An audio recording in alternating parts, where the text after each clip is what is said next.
My name is Vicki Horton Russian, and I am the cosmetology instructor for Savannah Technical College, and this is Cosmetology 1120, Nail Technology, Foundations, Chapter 10, Part 2.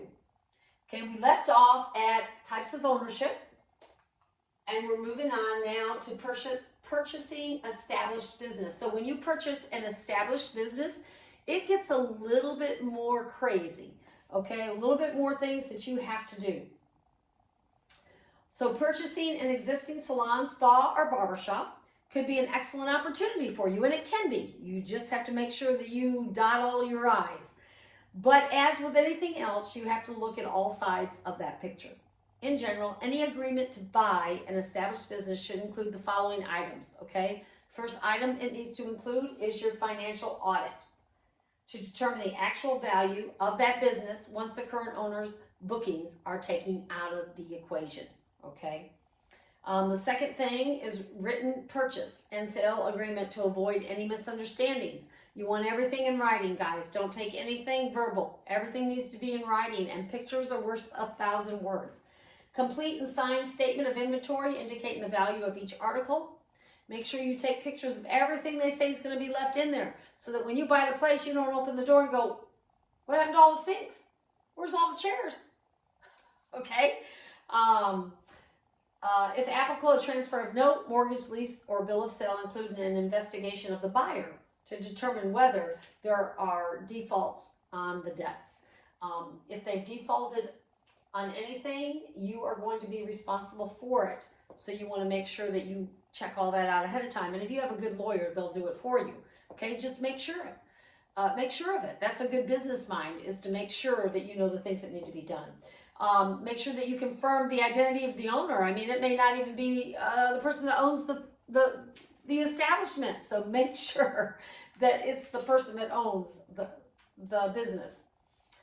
Use of business name and reputation for a definite period of time. Make sure that they're not going to go down the road 5 miles and open another salon with that name. Make sure that you're buying that name and everything, and make sure it has a good reputation.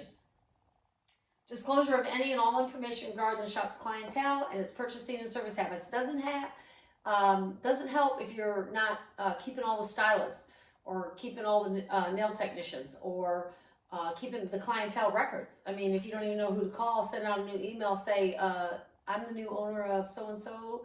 I'd be glad to keep your business. Your nail technician, Quinn, is still here. We'd love to see you. And maybe even give a complimentary something to get them into the...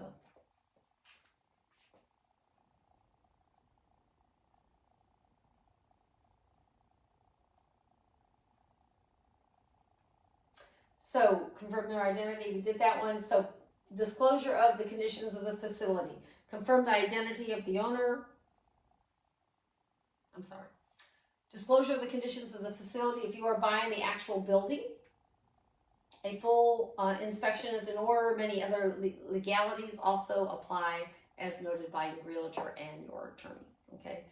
A non-compete agreement starting that the seller will not work in or establish a new salon, spa, or barbershop within a specified distance for a present location. Listen, if they're going to move right down the road, people come usually for the owner or the nail technicians in that place. Okay, if this is nail technology. If it's, if I was talking to cosmetology students and they come for the stylist, they're going to go where the stylist goes. So if they're only 5 miles down the road, they're going to go to them. So you got to make sure they're not going to come within a certain distance. Non-compete agreements are good to have. Employee agreement, either formal or informal, that lets you know if the employees will stay with the business under its new ownership. If all the employees are leaving, then you're not going to have any employees. You're going to have to hire all new employees. That's going to be a little bit harder for you. So all that has to be taken into effect, okay?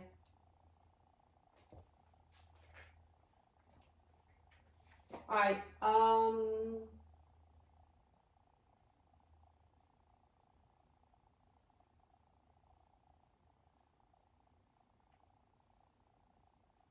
Outline the requirements of owning a business is our next slide that we're going to talk about. So drawing up a lease is really important. And if you've ever rented, you've signed lease. You know what's in a lease. And sometimes you know what's in a bad lease because they didn't put what they should have put in the lease, like if the water goes down or pipes break, who's responsible for it? Did you sign a lease saying you're responsible for it? Got to make sure. In most cases, owning your own business does not mean that you own the building that houses your business. Okay, you need to know that. When renting or leasing space, you must have an agreement with the building's owner that has been well thought out and well written. The lease should specify clearly who owns what and who is responsible for which repairs and expenses. So if you're leasing a building, are you responsible for the expenses or are they? Make sure that you know that. Protection against fire, theft, and lawsuits. As a business owner, you must protect your business, clients, and staff on several levels. Here are some of the ways you can reduce risk and ensure this protection. Ensure that your business has adequate locks as well as fire alarm systems, a burglar alarm system, a surveillance system. All that's important. Purchase liability, fire, malpractice. And listen, some insurances, if you don't have cameras now, they're not gonna insure you right. Okay. I know I worked till 10 o'clock last Saturday night, and my boss knew what time I left because she saw the cameras. She saw me leaving. She's like, Vicki, you left here at 11 o'clock. I'm like, yes, ma'am, I did. It was late. But I had a wonderful day. Purchase liability, fire, malpractice, burglary insurance, and do not allow these policies to lapse, because if they lapse and something happens, you lose everything. You don't want to lose everything. Become thoroughly familiar with all laws governing your discipline and with the safety and infection control codes of your city and state. And that's why it's important to make sure that you know how to maneuver through the State Board of Georgia website. Okay, so learn how to move through the State Board of Georgia website. So what I would say is wherever your PowerPoint is, if it's in Georgia, North Carolina, wherever it is, I want you to go to that website. This is the first one for part 2, is to go to that website, and I want you to look up what kind of insurance that you have to have for your employees in the state of whatever state that you're in. Okay, make sure that you find it. Make sure that you attach the page that you found it on the State Board website, or take a screenshot of it and upload it into my assignment folder for this one. Okay, that's your first thing to do for this. Become thoroughly familiar with all laws governing the discipline, safety, and infection control codes of your city and state. Okay, so if you're in a different city than Georgia, then you put those codes and upload them in this assignment box. It's number 2. Assignment 2. Okay, upload the codes. What are the codes for your city, for your state? Okay, if you're in a different state than Georgia, then I expect that you have the state laws for that one. Okay. Always check your regulatory agency if you have any questions about a law or regulation. Ignorance of the law is no excuse for violating it. Just because you don't know it and you violate it, you're going to get a fine, because that's just what happens. All right, the third thing for this part 2 of chapter 10 is you're going to write as many elements of a lease agreement and the process that you can. Okay? I'd rather you list as many as you can by memory and then go ahead and Google the rest of them, okay? I'm gonna believe you're honest. Just make me a line through that paper. That's your third assignment for this part 2. All right, business operations, smooth business management. Okay, whether you are an owner or manager, there are certain skills that you must develop in order to be successfully run a salon or barbershop. To run a people-oriented business, you need excellent business aptitude. Okay, you need to know where people are, good judgment, solid diplomatic skills. Listen, if you are an owner and you go to one of your nail techs and you just break her down right in front of all these other people, that is not good business. It's good business to do one-on-one, back in an area where no one else can see. Okay? It's not good business to do it in front of clients or in front of other nail technicians. It's just not good business. And it's not good business to always be negative towards your employees. Do something good for them. Thursday, our employer just came in and bought everybody lunch. Just came by and asked all of us what we wanted for lunch. I had fried rice and vegetables. Someone else had shrimp fried rice. Somebody else had something else. All from, all from a certain menu that she got. She gave them gave us options, but she bought everybody, all the stylists and all the nail techs in the salon. Now, what do you think? How do you think we feel about her? Ooh, we love our boss. We love our Miss Anita. Okay, so you have to be able to build relationships with your employees, and if you're not good at building relationships, then you may need a partner so that they can build relationships if you can't. Knowledge of sound business principles. So you may be great with people. I'm great with people, but business, that's my husband's side. So if I've got business, he would do the business part of it, and I would just do the personnel part of it. Okay, because he's good with finances, he's good with business. He'd probably drive me crazy, but he'd be good for me, and that's how you got to figure it. You know, we like to stick around people that get along with us, think like us, and everything, and that's wonderful and dandy. But it's not in business. In business, you need somebody that aggravates the dickens out of you in a good way, all right? But you can get along with them. They can be the silent partner. See, he's a silent partner, but I got to listen to him because I won't have a business if I'm not business-minded, business-oriented, okay? Also, I don't like records, so the first person I would hire is going to be someone that knows the computer. I know the computer, but somebody that knows that likes to do business oriented. So when I'm listening and they're pitching their little pitch about what they can bring to my business, when they tell me that they love to organize, or they're great with inventory, or they're great with record keeping, woo, that's going to be the first stylist that I hire. Why? Because then I can work something out with them to do the inventory. Or I can work something out with them to do the finances. Help me out, help them out, hire a couple more stylists, and it would pay me. It would pay me to do that. And it would help them out. Smart business sense. So you always want to be smart. So efficient management, good business procedures, strong computer skills. We need things on the computer now. Everything is computer oriented now. You can't say, well, I don't like computers, I'm not doing them. Listen, wake up. All right, I'm an older lady, wake up. Don't matter how old you are, older people can learn new tricks. You need to know technology. You know, I want to keep up with my grandchildren, so I'm going to stay online. I FaceTime them. I'm on Facebook, only for my grandchildren. Instagram, I'm telling you, I want to be in connection with my children. I want to be in connection with the world. You know, it's business sense. No, I don't look at garbage. I don't see any garbage. Even on my Facebook, if something's negative, I just hide it. No big deal. I don't sit there and write something back to them. No, I just hide it. No big deal. If something says a word that I don't like, I just hide it.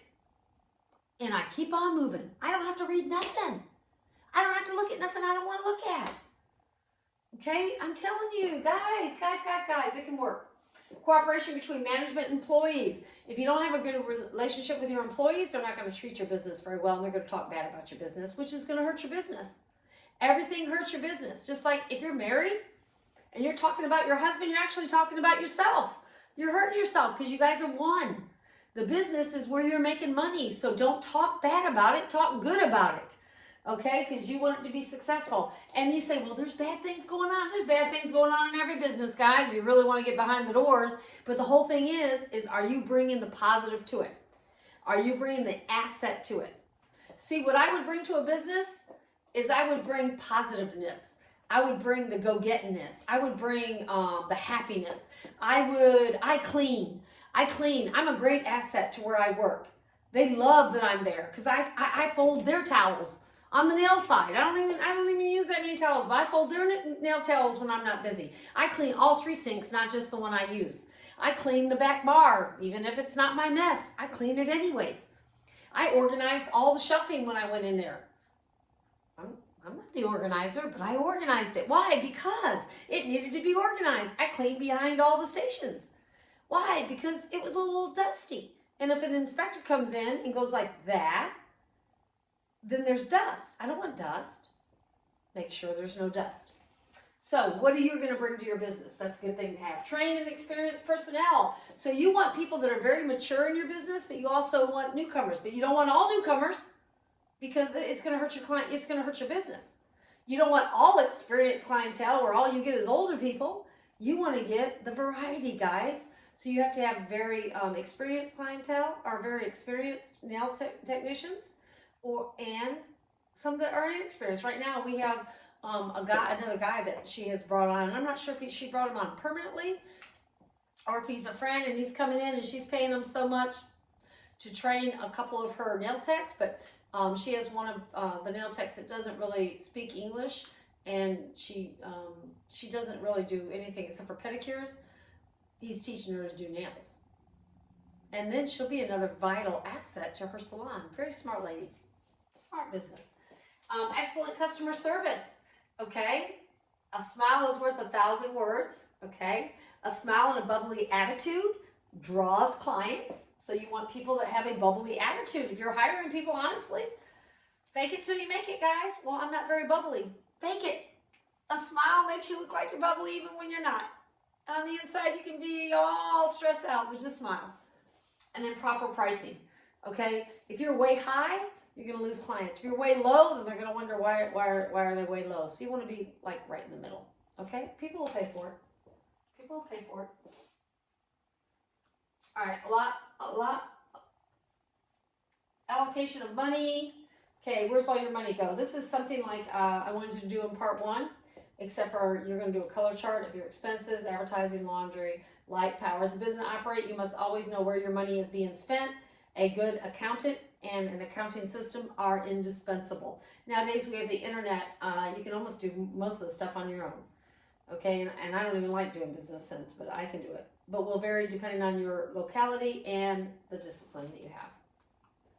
All right, the importance of record keeping, purchase and inventory records, consumption supplies. You need to know consumption supplies. You need to know this. That's the supplies you use daily. How many rolls of toilet paper do you use? How many towels are ruined for nail techs and cosmetologists? Towels get ruined. You have to get new towels. And then you have to make sure that your nail techs and your stylists are using the good towels for stuff that they're not going to get ruined right away, right? For blowouts for stylists, and for nail techs, I'd say a manicure without all the polish. Make sure they lay something over it so it doesn't have polish on it the first day that you bought them. So consumption supplies are what you use up. So towels really wouldn't be consumption supplies. That's like paper towels, toilet paper, I'm trying to think what else. Emery boards, if you're a nail technician. Anything that you use and throw away that day. Anything that you use up. And then, of course, retail supplies. What are you retailing? Okay, for us cosmetologists, we retail hairsprays and gels and shines for the hair. For nail technology, you could do paraffins. Okay, some kind of paraffin to put on their hands, some kind of lotions, oil for their cuticles. So there's different things that you could sell. But if you don't have it available in a well-lit area, you're not going to sell it. So you want to make sure that you sell it. All right, so what are 3 components? What are 3 components of a basic business plan? And you need to write that down. And this is the 3rd thing for this part 2. Okay? What are 3 components of a business plan? All right, booth rental. When we're talking about booth rental,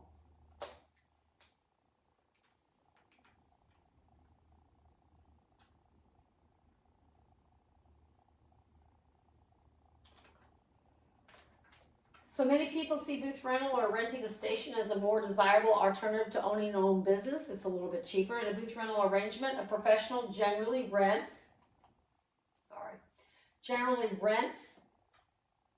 a station or a workspace in a salon, spa, or barbershop for a weekly fee paid to the owner. Must be paid every week. Booth renters are solely responsible for their own clientele. So in other words, nobody's answering the phone giving you clients. You have to have them. They call you. They don't call the salon. They call you because you're booth renting. Supplies, you have to have your own supplies. You have to keep your own records, your own accounting, have the ability to be their own boss with very little capital investment. Booth rental is a desirable situation for many beauty professionals who have a large, steady clientele and who do not have to rely on a business general clientele to keep them busy. So that means you don't need high traffic because you have your own business. Okay, if they followed you, they're willing to follow you. Unless you are at least 70% booked all the time, however, it may not be an advantage for you to booth rent. So make sure that you have a good clientele before you booth rent. Or like I did in the last place that I was when I booth rented, half my booth rent, I cleaned the salon because I didn't have that much of a clientele yet. I was new there. And it depends, in a smaller town, it may take 2 to 3 years to build up your clientele, just depends. But all it takes is one good person to really build up your clientele. Here, I've already built up my clientele. Why? We have higher traffic. So I've already built up my clientele here. I'm already making 3 times as much during the week as I did in a small town. But I'm in a bigger place. It's a huge difference. And the prices are a little bit higher down here, so huge difference. Keeping records for income tax purposes and other legal reasons, paying all taxes, including higher Social Security. It's double that of an employee. Carrying adequate malpractice insurance and health insurance because nobody's going to take care of you. Complying with all IRS obligations for independent contractors, and you can go to the irs.gov, all right, and search for independent contractors to learn more. Okay, and that might help you with some other regulations that we talked about earlier.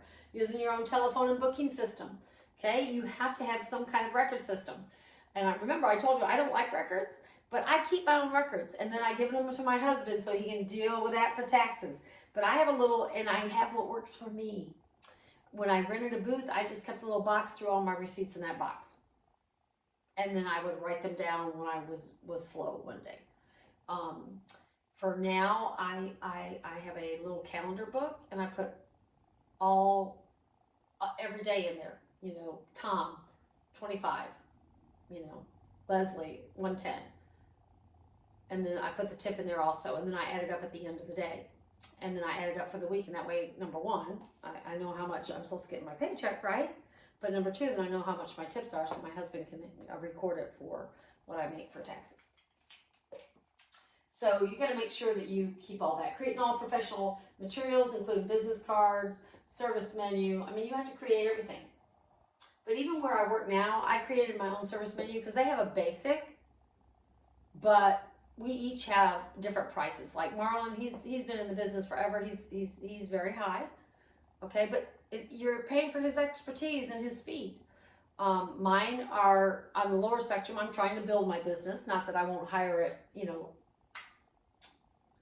make it higher in another year when I have less spots. Then I'll make it higher. But right now, I'm very reasonable, probably the most reasonable there because I need clients. So I'm going to be I'm the most reasonable for the extensive baby lights and stuff because I want clients. The rest of the stuff is about the same as theirs, maybe a couple bucks lower, but not much. But I want new clients, and to get new clients, then you have to pay the price. But it's going to be worth it in the end. Many people see booth rental. Okay.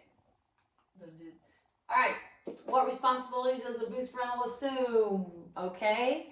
And I want you to go ahead and write that down. That's the fourth thing for this, part 2. Write that down without going back and look. Okay? If you can write it down without going back and looking, that's awesome. So you should be taking notes. If you were taking notes, then you could just, you know, see how many you can do without looking at your notes, though. But if you take notes, it'll be really easy. What responsibilities does a booth renter assume?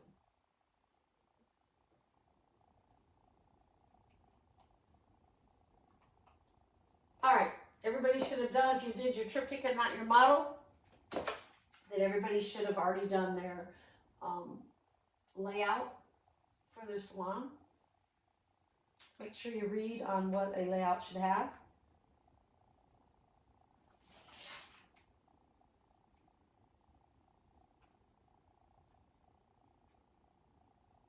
One of the most exciting opportunities ahead of you is planning and constructing the best physical layout for the type of business that you want. However, if you're opening a high-end business where clients expect the quality of service to be matched by their environment, you want to plan for more room in the waiting room. Okay, in fact, you might choose to have several areas in which clients can lounge and enjoy light snacks, beverages for soda, coffee, alcohol. Most salons, spas, and barbershops also provide complimentary Wi-Fi to their guests. That's a biggie. If you do complimentary Wi-Fi, that really helps. People love that. Layout is crucial to the smooth operations of a salon, spa, or barbershop. Once you have decided on the type of business that you wish to run, seek the advice of an architect. All right, renovating an existing space requires familiarity with the building codes and landlord's restrictions. And there's a lot more restrictions in some areas than other areas, so you want to make sure that you check that out. And this is part 2 of Foundations 10. My name is Vicki Horton Russian, cosmetology instructor for 1120 Savannah Technical College. See you for part 3.